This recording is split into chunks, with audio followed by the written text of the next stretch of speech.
자, 국민의힘 전당대회 얘기하고 있습니다. 지금 신경전 굉장히 거세지고 있습니다. 이게 그리고 끝까지 갈 것 같은 지금 양상인데 김기현 후보가 두 가지가 지금 발목이 잡혀 있는데 하나는 컷오프 결과를 당 관계자 발로 어느 매체가 보도를 하고 김기현 후보가 그게 언론이 보도한 거 보니까 가짜는 아닌 것 같다라는 얘기를 하면서 본인이 1위를 했다 이 얘기를 했고 이 얘기로도 이제 설전이 붙었다가 지금 붙어 있는 건 탄핵입니다.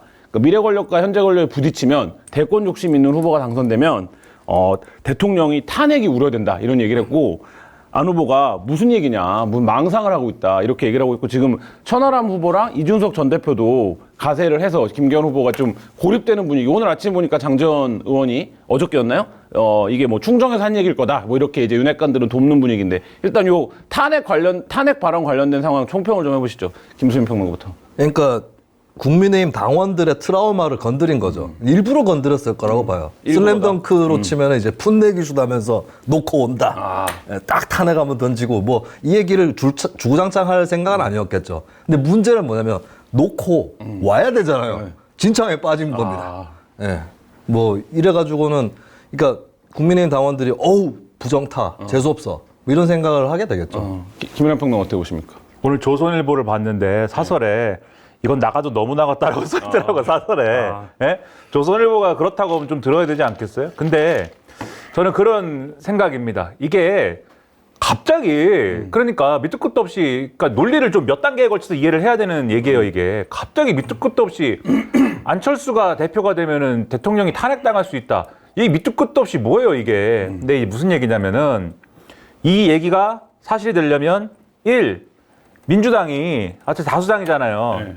그 총선 때까지는 민주당이 탄핵을 해야 됩니다. 일단 발의를 해야 네. 되고 탄핵을 하자 이렇게 해야 되고 옛날에 이제 그 박근혜 이 대통령 때 탄핵됐던 프로세스를 생각해 보면은 그 당시에 새누리당 일부가 동조해가지고 탄핵이 이제 된 것이다 이렇게 생각하는 거잖아요. 실제 그러니까 야권 내에 동조파가 있어야 되고 그렇죠. 실제로 그랬던 것이고 그러니까는 근데 그때 민주당이 이렇게 탄핵을 하자라고 해서 탄핵안을 막 발의하자고 할 때 우리 편에서 반란 분자들이 생겨가지고 거기에 합류를 하면은 또 탄핵이 가결될 것이다. 그러니까 이게 보수 입장에서는 배신자가 나와야 된다는 그렇죠. 거죠. 네. 근데 내가 되면은 그런 일이 없는데 안철수가 되면은 그런 일이 생긴다. 쟤는 잘 모르겠다. 그러니까 안철수가 배신자다. 네. 뭐 이 얘기인 거잖아요 지금. 그러니까 몇 단계에 걸쳐서 이해를 해야 되는 이 스토리인데 저는 이 몇 단계에 걸쳐서 이제 복잡한 얘기를 해야 되는 거는 지금 김수민 평론가 말씀하신 것처럼 당원들의 그게 이제 트라우마다. 트라우마를 건드린 것도 있지만 두 번째 제가 좀 의심하는 거는 이게 일종의 이분들의 컴플렉스다라는 생각을 합니다. 왜 컴플렉스냐? 김기현 후보께서 그러면 옛날에 어떻게 했냐고요? 박근혜 탄핵 때. 본인들은 어떻게 했냐고요? 네? 장제원, 권성동, 김기현 어떻게 했습니까? 김기현 의원 그때 울산시장이었어요. 네. 울산시장이었는데 언론이 와가지고 죄 물어봤을 거 아니에요? 그 당시를 생각해보면은 그냥 당적이 새누리당이면 다 가서 물어봤어요. 어떻게 생각하십니까? 김기현 의원이 울산시장 시절에 기자 간담회를 열었습니다. 기자 간담회를 열어가지고 탄핵 가결은 민심의 반영이고 너무나 당연한 것이다. 이것을 역사의 교훈을 삼아가지고 우리가 앞으로 거듭나야 되고 뭐 이런 얘기를 막 했어요. 탄핵이 당연하다고 그런 사람이에요. 그리고 장제원, 권성동 나갔다 들어온 사람들이잖아요. 이런 사람들이 본인들의 컴플렉스다. 이런 사람들이 김기현 후보를 밀자 이것이 윤심이다 막 이러고 있는 거예요.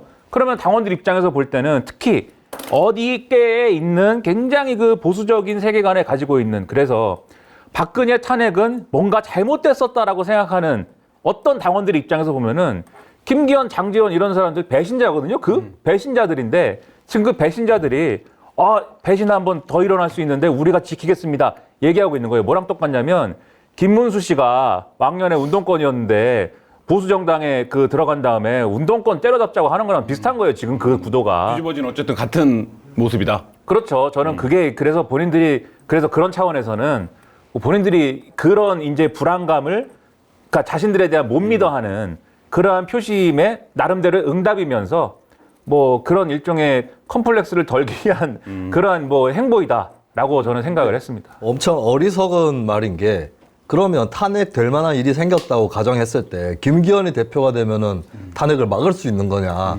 옛날의 역사를 보자고요. 아, 그때 내가 대표였는데 탄핵 못 막았습니다. 중상 박근혜 전 대통령한테 충성을 다 바쳤는데도 탄핵을 못 막았습니다. 이분 뭐 하시나요 요새? 요새 또 뭐 총선 준비하지 않을까요? 전남지사 나왔으니까.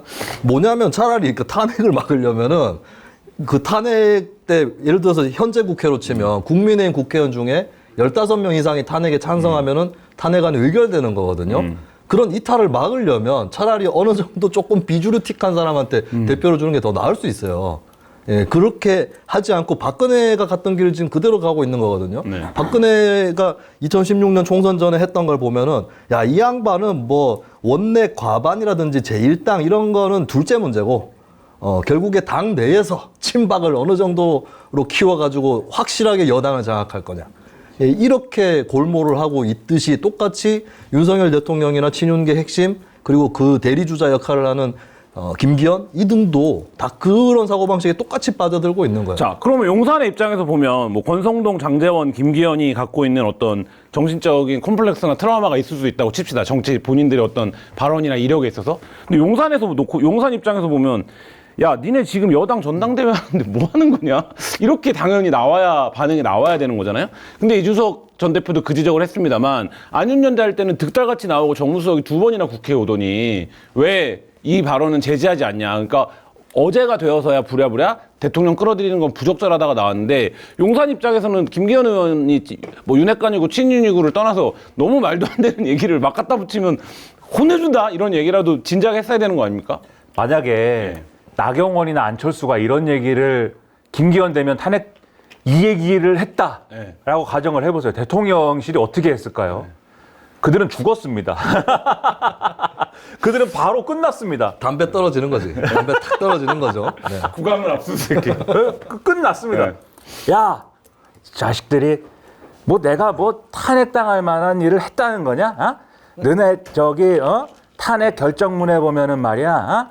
그 헌법과 법률에 중대한 위반을 갖다가 해야 대통령이 탄핵이 되는 건데 니네는 뭐 내가 뭐 중대한 위반을 벌써 뭐 했다는 거냐? 뭐 이것들이 아주 사상이 불순해가지고 그 안철수 내가 보니까 종북이더만. 야, 전화 갖고 와라.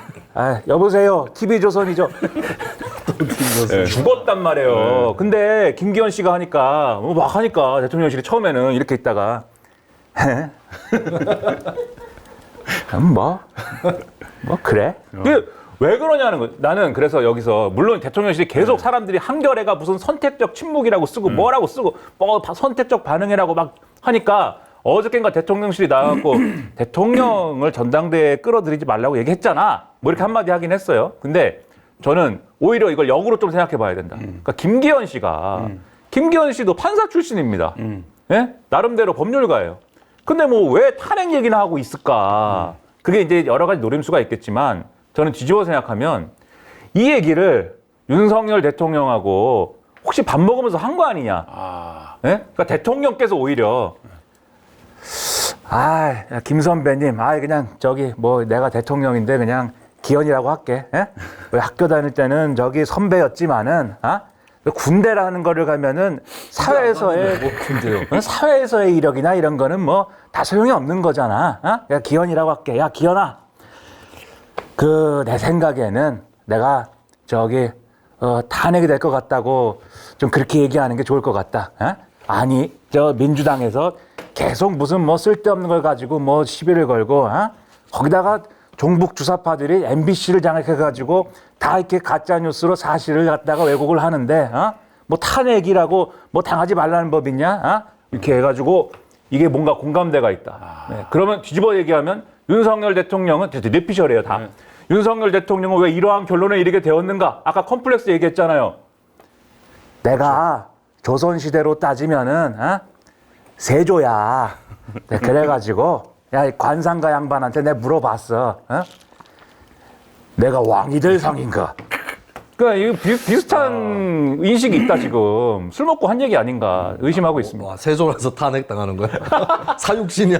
그 세조 시절에 사육신, 뭐 안철수, 나경원, 이준석, 유승민 뭐 이래가지고 사육신 가는 거요? 세조 시절에 본인의 정통성에 대한 트라우마, 이게 컴플렉스 때문에 얼마나 많은 이 신하들이 죽임을 당했습니까? 뭐 이런 이 망상을 하면서 좀 뉴스를 봤다 이거죠. 그러면 그렇게 친다면은 대통령실에 대통령 끌어들이지 말라. 이 메시지는 이런 뜻이죠. 야, 탄핵 얘기 안철수 네가 더 많이 하고 있어. 그만해. 이렇게 될 수도 있는 거죠. 네, 그러다 직격탄을 맞는 건 또 안철수가 됐어요. 우리는 그냥 야, 기현이는 한번 멤버 얘기하다가 말았잖아. 네가 더 울거먹고 있어, 이 양반아. 이렇게 될 수 있는 가능성이 농후하다고 근데 봅니다. 이게 지금 이제 세 가지 얘기가 다 나왔는데 김기현 후보의 후원회장이었던 심평 변호사가 한 2주 전쯤에 대통령이 탈당할 거다. 김기현이 안 되면 안철수 의원이 되면 얘기를 했고 심평은 그걸로 소임을 당한 겁니다. 그 말 하려고 온 거야. 그래서 뭔가 탁 텐션이 걸렸어요. 이게 안철수가 되면 엄청난 일이 벌어지는 거 아니야? 라는 텐션이 걸렸고 후보 본인이 직접 탄핵이라는 끔찍한 상상을 얘기했고 그리고 그 다음에 그걸 발언을 일부 걷어들이기도 했지만 계속 뭐라고 얘기했냐면 안철수는 배신자였다. 뿌리가 없다라는 얘기를 계속 하고 있는데 이 얘기를 두고 일각에서는 당원들을 협박하고 있다. 김기현이 안 되면 뭔가 분당이라도 할 것처럼 혹은 당장 뭐 대통령의 미래가 없는 것처럼 협박하고 있다. 이렇게 하고 있는데 실제로 김수민 평론가 보시기에는 용산의 인식이 그러하다고 보십니까? 그러니까 예를 들면 그게 협박이라고 지금 천하람 후보 얘기하고 있는데 이게 그런 이제 말하자면 이 협박을 하는 이유는 어떤 불안이나 우려가 있기 때문인 거잖아요. 실제 이제 그런 움직임이나 감지 어떻게 보십니까? 사실 뿌리가 없는 걸로 치면 아이씨 나도 마찬가지요. 네, 이 사람은 부득이하게 국민의힘에 입당했습니다 라고 했던 사람이에요. 안철수 이상입니다 사실. 그 화분에 들어오기 싫다 그랬죠. 네, 안철수는 사실 서울시장 보궐선거 때 국민의힘 후보한테 단일화라도 해준 이력이라도 있지. 윤 대통령 그냥 들어와가지고 바로 대선 후보 돼가지고 대통령 됐거든요. 근데 사실은 이제 윤 대통령이 현재 스코어로는 국민의힘을 장악했다. 라고 볼 수 있을 것 같고 모 국민의힘 인사를 취재를 해보니까 이게 지난 대선 전후였거든요.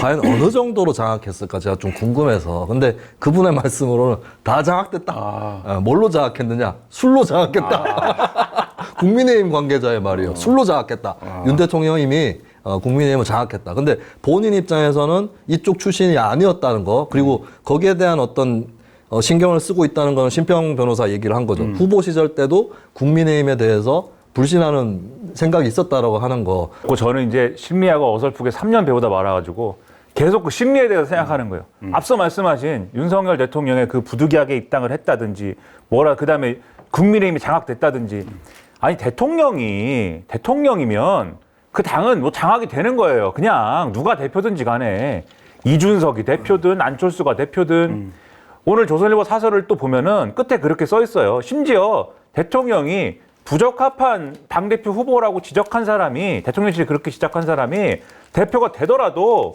그 대표는 정권의 성공을 위해서 그렇죠. 일하는 거다.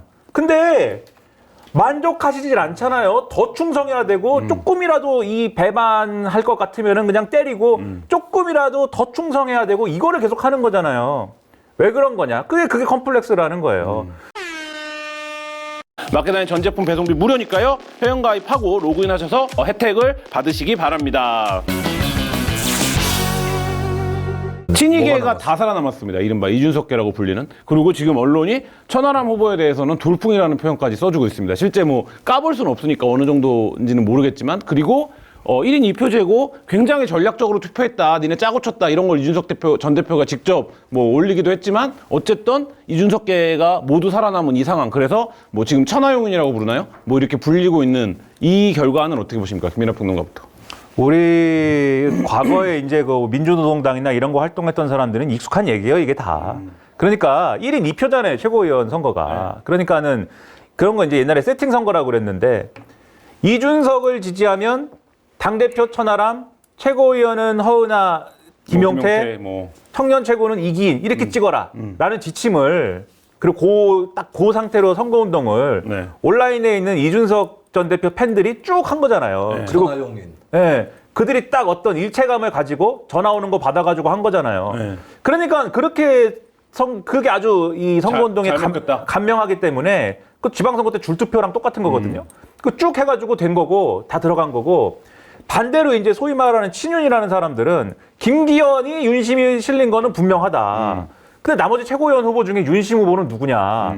여의도에서는 나름대로 자기들끼리 자 우리 그 캠프 때 수행했던 이용 그다음에 또 캠프 때 뭐 맡았던 뭐 이만희, 네. 또 뭐 요즘에 열심히 또 했으니까 또 박성중 박성중. 이렇게 해가지고 찐윤 스쿼드 이렇게 왜 3명인지 아무튼 3명 해가지고 뭐 한번 해보자 이랬는데 다 떨어졌습니다. 전화를 받는 당원들 입장에서는 그분들이 누군지도 몰라요, 사실. 누군지도 모르고. 이것도 역시 인지도에서 밀렸다. 그러니까 당연히 인지도에서 상위권을 차지하는 TV 많이 나오는 김병민, 김재원, 정미경, 조수진, 그다음에 또 누구 있습니까? 그 태영호, 민영삼. 민영삼. 예, 그다음에 태영호. 이거 언론에 많이 나오니까 이런 사람들이 유명한 사람들이 쭉 올라간 거죠. 그래서 이제 최고위원 선거는 이렇게 될 수밖에 없었던 거고 이렇게 된 건데, 그럼 이제 그 다음 스테이지 이제 그러면 이제 본선을 치러야 되는데 그게 똑같이 그러면 1인 2표를 할 건데 이준석계는 세팅이 완성돼 있고 나머지들은 지금 조직적으로 어떻게 이분들을 어떻게 해야 될지 모르지 않습니까? 1인 2표를 다 해가지고 지금 최고위원 5명 뽑는 거잖아요. 5명을 되도록이면 다 친윤으로 밀어 넣어야 돼요. 왜냐하면 이번 최고위원회는 지난번에 당원 당규 개정을 해가지고 4명이 마음을 먹으면 예? 그렇죠. 당대표를 무너뜨릴 수 있죠. 땅, 불, 바람, 물 4개의 원소를 모으면은 이 5명 중에 아마 4명이 힘을 합치면은 당의 네. 비상 상황을 만들 수도 있죠. 그러려면은 1인 2표는 우리는 2표는 허은하, 김용태만 뽑으면 된다라는 사람들하고 대적을 해야 되는 거잖아요. 어떻게 해야 되냐면은 나머지 후보들이 이 2가지 이 표 몰아준 사람들보다 나머지 후보들이 일률적으로 표를 높이 받아야 이 2명들이 밑으로 탈락하는 거 아닙니까? 근데 지금 1인 2표를 친윤계가 2명만 지침을 내려갖고는 그렇게 이길 수가 없잖아요. 이 2명만 지침을 내려갖고는 2명은 이렇게 쭉 올라와도 나머지 나머지가. 2명이 붙으니까 그러면 2대2로 되는 거잖아요. 그러면 이걸 어떻게 해야 되느냐? 지역별로 나눠가지고, 예? 지역별로 쭉 나눠가지고, 이준석 전 대표가 고발한 게 그거죠. 예. 네. 충청도는 예를 들면은 김재원, 조수진 찍고, 강원도는 예를 들면은 뭐 태영호, 민영삼 찍고, 그다음에 뭐 이 영남 중에서 PK 중에서도 뭐 동쪽은 뭐 민영삼, 조수진 찍고 네. 이렇게 해가지고. 네. 전반적으로 평균 득표를 쭉 올려야 이 2명이 탈락시킨다 이거예요 지금. 그래가지고 그 계획을 짜는 걸 내가 적발했다라고 이준석 전 대표가 주장을 하는 건데 이게 다 옛날에 우리 당내 선거에 골몰하고 당내 선거 이외에는 아무런 미래가 그러면- 없었던 진보들이 하던 일입니다. 그러면 이게. 전망. 이준석계 몇 명 살아남습니까? 예? 최고위원회. 4명 되죠. 이게 보니까 청년 최고 1명이고 일반인 네. 4명이. 아 그래요? 네. 예. 4명이 누가 되느냐 한번 해보죠. 아, 그러니까 이준석계가 누가 되느냐? 저는 안 될 거라고. 아무도 안 된다? 네. 8강 들어가는 거랑 4강 들어가는 건 다르거든요. 아, 덴마크 정도다? 왜냐면 비슷할 수 있는데 4명 뽑는데 만약에 1인 1표다.